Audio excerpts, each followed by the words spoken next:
बिस्मिल्लाहिर्रहमानिर्रहीम नहमदुहु व नुसल्ली अला रसूलिल करीम अम्मा बाद।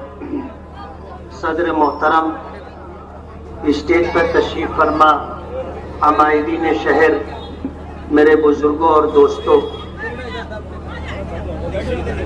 डॉक्टरों की तमाम तर हिदायत के बाद कि मुझे कुछ कहने में थोड़ा सा परहेज करना चाहिए, लेकिन चंद बातें मुझे कहनी है कि जिस तरह के झूठे इल्जामात हमारे मुखालिफिन के स्टेजों से लगाए जा रहे हैं, जैसे अभी कल के जलसे में शेख आसिफ साहब ने ये कहा कि मुफ्ती साहब ने बम्बई में ओशीवारा कोई जगह है, वहां पर 179 करोड़ रुपए की जमीन खरीदी है। कभी कहते हैं कि खरीदी है और कभी कहते हैं कि सौदा किया है, उनको खुद ही पता नहीं। कहते हैं कि मेरे पास पेपर है, कागजात है।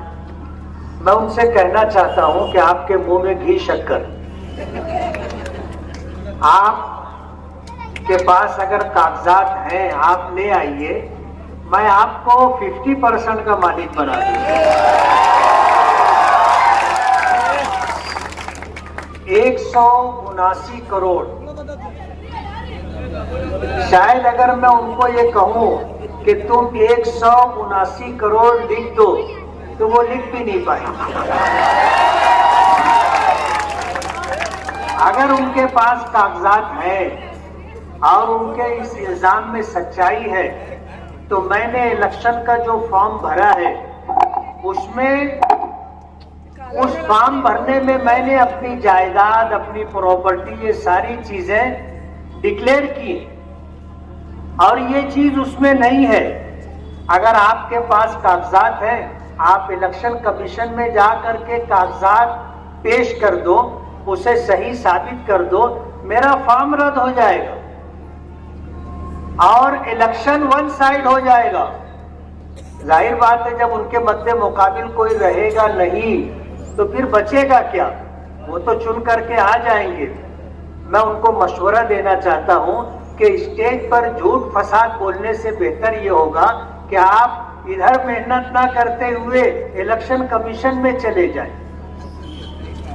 इस तरह के बेबुनियाद झूठे इल्जामात लगाए जा रहे हैं।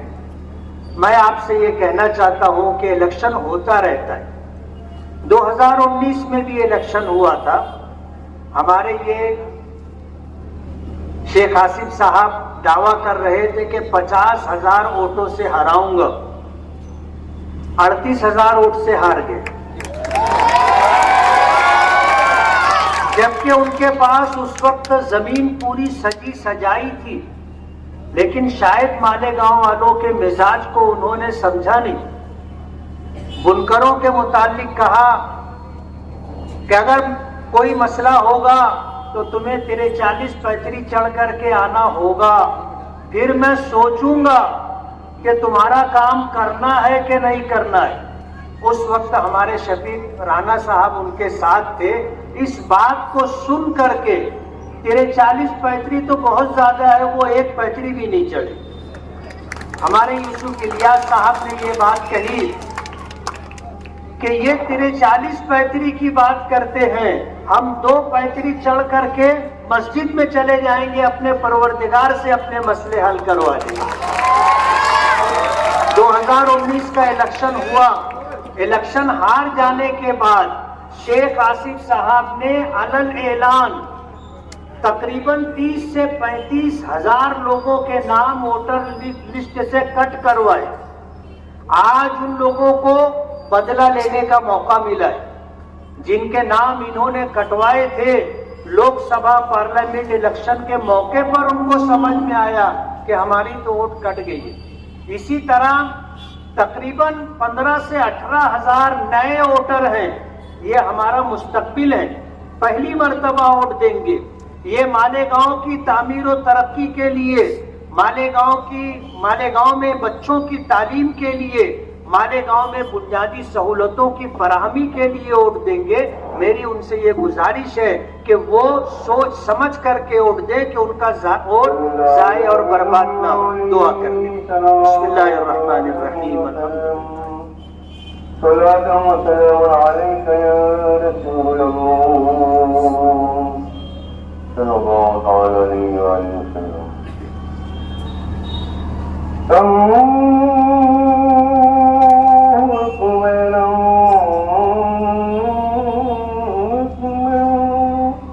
बिरहमतिक या अरहमर राहिमीन।